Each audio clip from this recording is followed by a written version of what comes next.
How you doing, guys? This is Felix Bayoan Cortez of Strategic Edge Concepts for Close Quarter Combat. Um, I wanted to talk about something that happened on the train the other day, uh, going to visit family. It was a very interesting self-defense situation. Not for me, but actually observing somebody else. This was pretty interesting. Uh, went on the train. A person looked a little bit, I don't know, I think they were probably drunk. They reeked of alcohol, and this person seemed like he was a little off. Um, Saw him approach, I would say, a teenager and strike up conversation. No apparent reason, did not know this person, just started talking. I was just keeping an eye out, watching, and he stopped talking to him. The teenager, I guess, eventually figured out there was something wrong and he walked away, which is a smart thing to do. This person then approached me about a few minutes later, randomly speaking about something, told him I didn't know and that I have no idea, and to basically keep walking. A few minutes later, train comes. We get on the train. This person gets on his train doing his own thing. Get off in the next stop to transfer to the next train, and this person is sort of wandering around. And I see a young lady with her son. She seemed, I would say, maybe someone who had difficulties, and it was like maybe a day she was having with her son. And all of a sudden, this guy who was on the other stop randomly starts walking over and starts talking to her kid.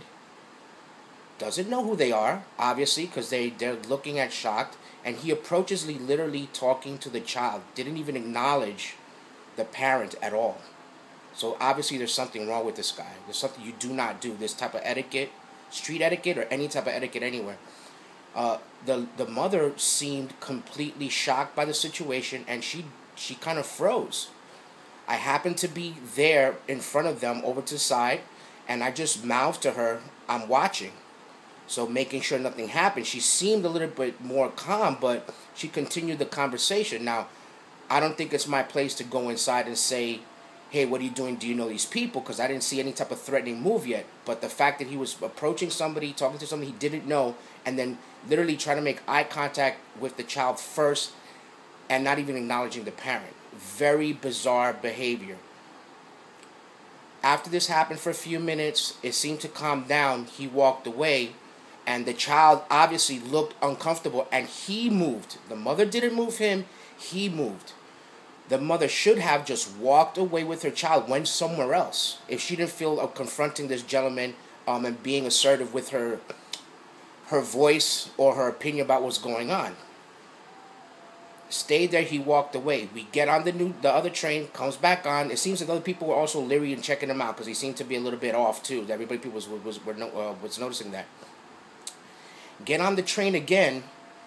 Happened to be waiting for the train. The kid and the child, the child and the mother sat beside me, and I was standing up at the doorway. And all of a sudden, the guy comes back in again and does it again. And the mother does not say anything.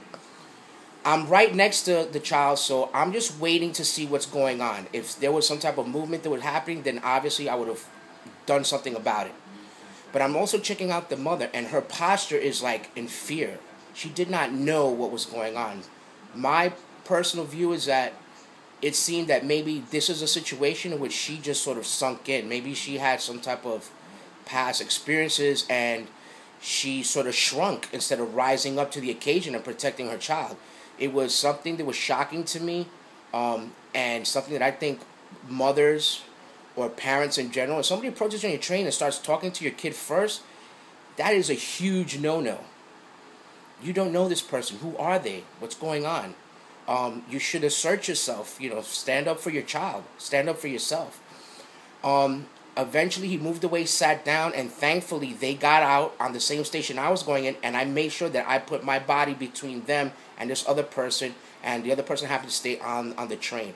So it was a pretty incredible experience. I was kind of blown away by it because I was not expecting anything like that. I was ready in the sense that I'm always in a ready mindset, but it was so strange to see a mother so afraid. Her body language, everything was just like she didn't know what to do. She freaked out. She didn't see violence, but the fact that the act of them getting in your space like that and you don't know who they are, you should be on alert and you should be ready to do something about it. I mean, this is a scenario that is a common everyday thing. If you're a New Yorker, this is something that you know about since you're a kid. This is something that does not go on.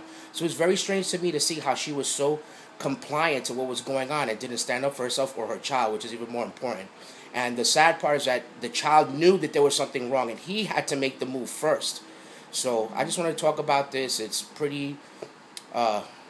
just pretty impressive and shocking. So I hope that you guys can pass this along.